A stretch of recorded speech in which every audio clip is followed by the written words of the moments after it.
अब आप टीचर हैं तो क्लास के साथ अटेंडेंस, टाइम टेबल, टेस्ट वगैरह पे टाइम तो देना ही होगा ना। जरूरी नहीं है, क्योंकि टीचमेंट बनाता है आपकी क्लास को असली डिजिटल और ऑटोमेट कर देता है ये सारे काम। इसलिए तो कहते हैं कि टीचमेंट पे टीचिंग आसान है। आज ही डाउनलोड करें टीचमेंट। स्वागत है एक और नई वीडियो में। दोस्तों, आपकी जो एमपी प्री बोर्ड परीक्षा 2022 आपकी जो चल रही है, कक्षा 12 विषय अर्थशास्त्र, कला एवं वाणिज्य संकाय। तो दोस्तों, समय आपको मिलेंगे 3 घंटे। पूरा अंक आपका होगा 80 का। तो दोस्तों, आप लोगों के कुछ ये निर्देश दिए हैं। निर्देश आप लोगों को ये ध्यानपूर्वक पढ़ना, ये आपके लिए बहुत महत्व है। सभी प्रश्न अनिवार्य हैं। प्रश्न क्रमांक 1 से 5 तक वस्तुनिष्ठ प्रश्न है। प्रत्येक उप प्रश्न पर 1 अंक आवंटित है। कुल 32 अंक आवंटित हैं। दूसरा दिया प्रश्न क्रमांक 6 से 23 तक आंतरिक विकल्प दिए गए हैं। प्रश्न क्रमांक 6 से 15 तक प्रत्येक प्रश्न 2 अंक आवंटित है। उत्तर लिखने की शब्द सीमा 30 शब्द में है। प्रश्न क्रमांक 16 से 19 तक प्रत्येक प्रश्न पर 3 अंक आवंटित हैं और उत्तर लिखने की शब्द सीमा आप लोगों को 75 है। नेक्स्ट दिया हुआ है प्रश्न क्रमांक 20 से 23 तक प्रत्येक प्रश्न पर 4 अंक निर्धारित हैं। उत्तर लिखने की शब्द सीमा 120 है। तो दोस्तों, चैनल पर पहली बार विजिट कर रहे हैं तो चैनल को सब्सक्राइब कीजिए, साथ ही बेल आइकन को ऑन कीजिए, जिससे अगली वीडियो की नोटिफिकेशन आपके पास पहुंचे। तो दोस्तों, अगर आप लोग टेलीग्राम को ज्वाइन करना चाहते हैं तो टेलीग्राम की लिंक आपको डिस्क्रिप्शन में मिल जाएगी। तो दोस्तों, चलिए वीडियो को स्टार्ट करते हैं। क्वेश्चन पहला दिया हुआ है, आपका सही विकल्प चुनिए। विशिष्ट अर्थशास्त्र के अंतर्गत निम्न में किसका अध्ययन किया जाता है? तो दोस्तों, आप लोगों को इसमें 4 ऑप्शन दिए हैं, इसमें से आपको आंसर बताना है। राष्ट्रीय आय, पूर्ण रोजगार, आर्थिक समग्र, व्यक्तिगत इकाइयाँ। तो आपका राइट आंसर हो जाएगा व्यक्तिगत इकाइयाँ। आपका दावाला राइट आंसर हो जाएगा। अगला पॉइंट दिया है, उदासीनता का वक्र होता है मूल बिंदु की और उन्नूदेतर, मूल बिंदु की और अभिनेदुतर की, आ और बा दोनों। तो दोस्तों, आपका राइट आंसर हो जाएगा मूल बिंदु की ओर उन्नूदोत्तर, बा वाला आपका राइट आंसर हो जाएगा। अगला पॉइंट दिया, जब कुल उपयोगिता अधिकतम होती है तब सीमांत उपयोगिता होती है धनात्मक, ऋणात्मक, शून्य, इनमें से कोई नहीं। तो आपका राइट आंसर हो जाएगा धनात्मक, आ वाला आपका राइट आंसर हो जाएगा।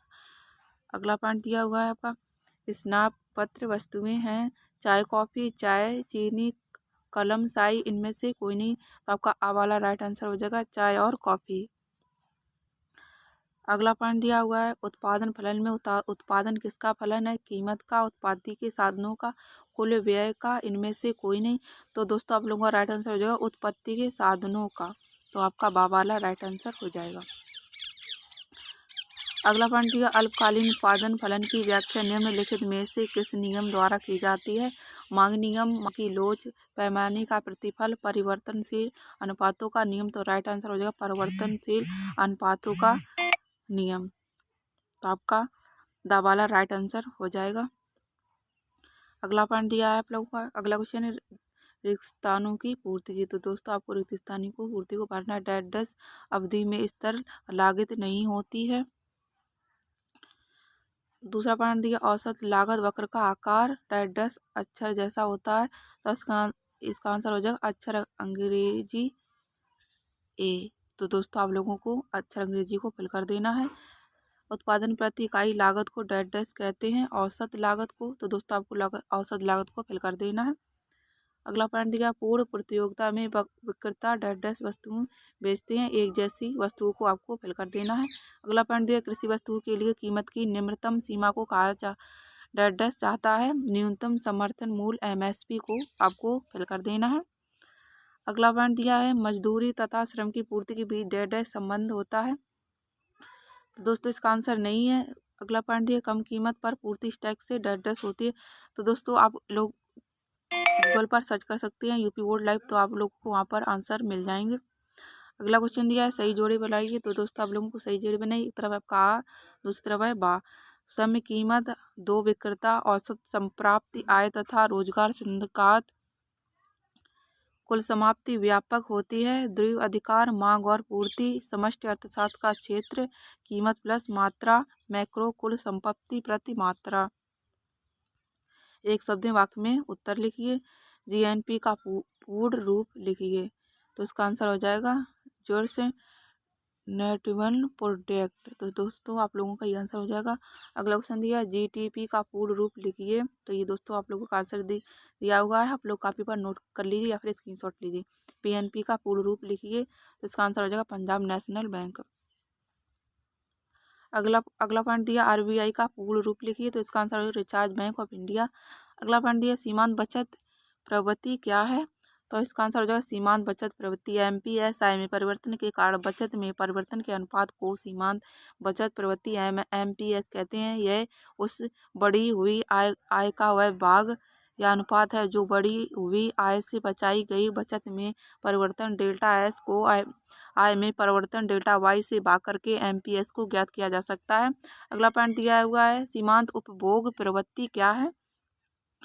अगला पॉइंट आपका दिया हुआ है मंद अर्थव्यवस्था किसे कहते हैं। इसका आंसर एक बंद अर्थव्यवस्था एक है जो अन्य देशों के साथ बातचीत नहीं करता। एक बंद अर्थव्यवस्था माल या सेवाओं का आयात या निर्यात नहीं करेगी और स्थानीय रूप से उनकी जरूरत के आधार पर आत्मनिर्भर हो जाएगी। एक बंद अर्थव्यवस्था एक खुली अर्थव्यवस्था के विपरीत जिसमें एक देश बाहर के क्षेत्र के साथ व्यापार करता है। तो दोस्तों आप लोगों को अगला क्वेश्चन दिया हुआ है सत्य और सत्य आपको लिखना है। विकसित राष्ट्रों के लिए घाटे का बजट सबसे उपयोगी था। ये आपका हो जाएगा सत्य। सरकारी बजट की अधिक अवधि 1 वर्ष होती है। तो ये भी आपका सत्य हो जाएगा। भारत का वित्तीय वर्ष 1 मई से 31 मार्च है। तो ये भी आपका सत्य हो जाएगा। भुगतान शेष के अंतर्गत केवल दृश्य मदों का शामिल किया जाता है। ये आपका इसका आंसर नहीं है तो आप लोग गूगल पर सर्च करिए यूपी बोर्ड लाइव, तो आपको वहाँ पर सभी क्वेश्चन के आंसर भी मिल जाएंगे। भुगतान संतुलन हमेशा संतुलित होता है। व्यापार संतुलन के अंतर्गत केवल अदृश्य शामिल होती है। ये भी आपका सत्य हो जाएगा। सकारात्मक अर्थशास्त्र किसे कहते हैं। ये भी आपका कहते हैं। बाजार अर्थव्यवस्था किसे कहते हैं।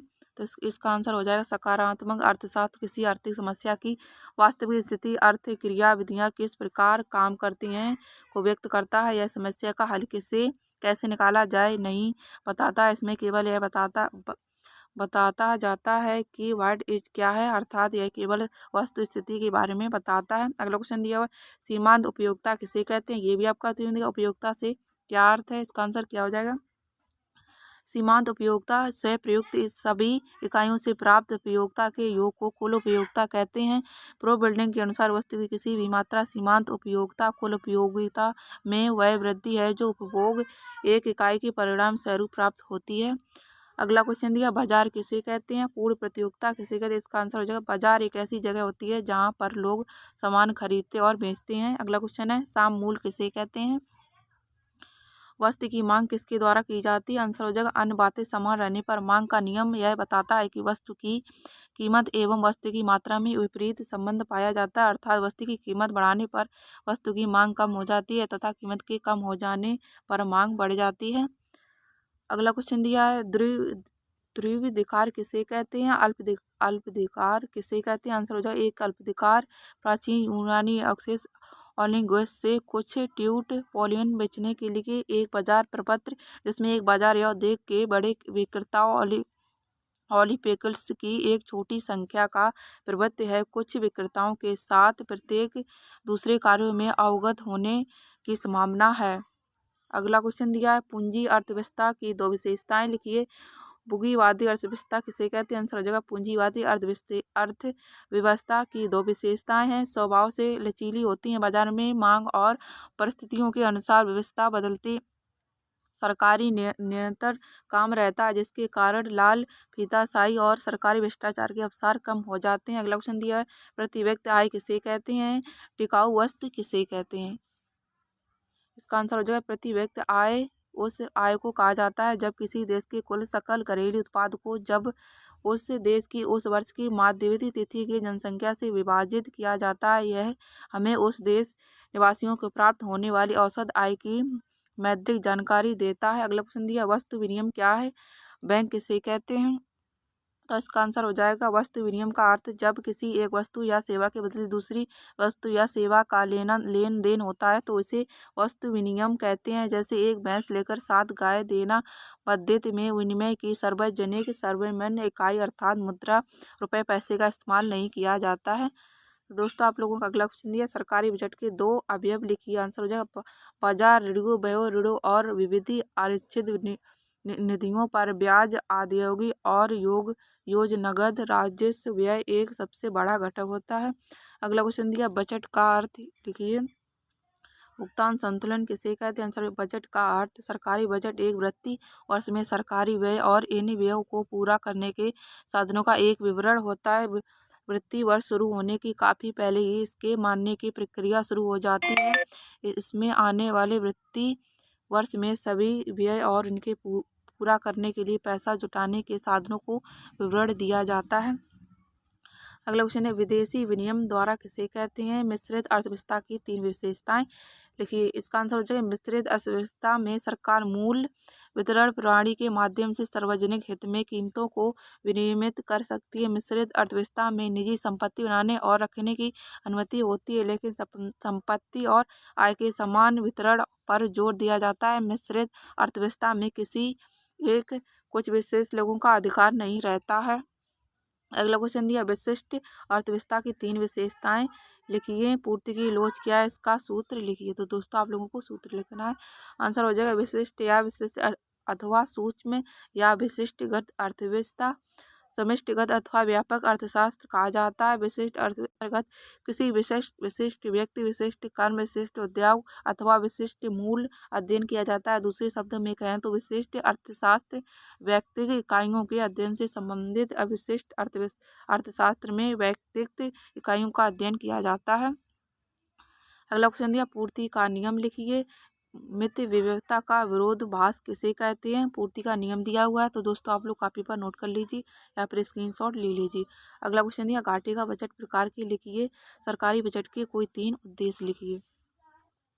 तो इसका आंसर हो जाएगा, आर्थिक विकास की दर में वृद्धि करना। दूसरा पॉइंट दिया, गरीबी व बेरोजगारी के दूर करना, असमानताओं को दूर कर आय का सही योजनाओं में उपयोग करना, बाजार में मूल आर्थिक स्थिरता बनाए रखना। नेक्स्ट पॉइंट दिया हुआ, अन्य सभी क्षेत्रों रेल, बिजली, वित्त, अनाज, खाद्य पदार्थ बैंकों के लिए भी बांड रखना। अगला क्वेश्चन दिया, पूर्णतः लोचदार मांग की सचित्र व्याख्या कीजिए। मांग की लोच को प्रभावित करने वाले तत्वों को लिखिए। तो दोस्तों आप लोगों का आंसर दिया कॉपी पर नोट करते जाइए या फिर स्क्रीनशॉट कर लीजिए। अगला क्वेश्चन दिया, स्थिर तथा परिवर्तनशील लागत में अंतर लिखिए।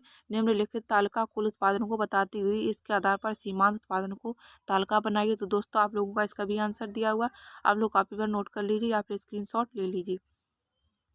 यदि आपको हमारी पोस्ट पसंद आए तो अपने दोस्तों को भी शेयर करें। तो दोस्तों आज की वीडियो पसंद आई तो वीडियो को लाइक कीजिए, चैनल को सब्सक्राइब कीजिए, साथ ही बेल आइकन ऑन कीजिए, जिससे अगली वीडियो की नोटिफिकेशन सबसे पहले आपके पास पहुंचे। वीडियो देखने के लिए धन्यवाद। Thanks for watching video. मिलते हैं नेक्स्ट वीडियो में।